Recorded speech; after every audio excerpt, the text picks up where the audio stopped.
Sakal Gunar Vande Guru Sri Charanaravindan.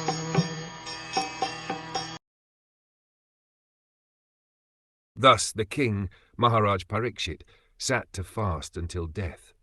All the demigods of the higher planets praised the king's actions, and in pleasure continually scattered flowers over the earth and beat celestial drums.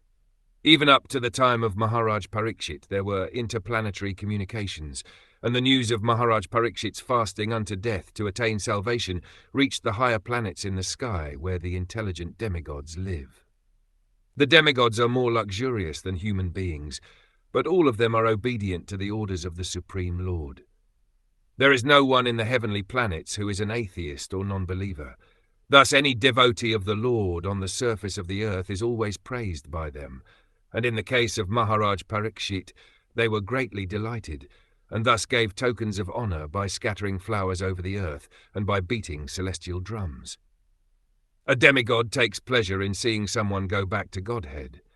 He is always pleased with a devotee of the Lord, so much so that by his adidaivic powers he may help the devotees in all respects, and by their actions the Lord is pleased with them.